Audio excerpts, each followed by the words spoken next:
ঘটল সকল জল্পনা কল্পনার অবসান। ভিনিসিয়াস জুনিয়রের ট্রান্সফার নিয়ে এলো চূড়ান্ত সিদ্ধান্ত। গত দুদিন ধরে রিয়াল মাদ্রিদের চুক্তি নবায়ন করবেন ভিনি, এমন শিরোনামে খবর বেরিয়েছিল গণমাধ্যমে। এবার সেই গুঞ্জন সত্যি হলো। নতুন করে রিয়াল মাদ্রিদের সাথে ৬ বছরের চুক্তি নবায়ন করেছেন ভিনিসিয়াস জুনিয়র।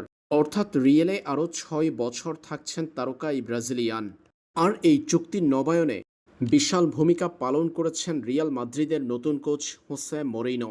হোসে মরিনোর নতুন প্রজেক্টে ভিনিসিয়াস জুনিয়র গুরুত্বপূর্ণ অংশ।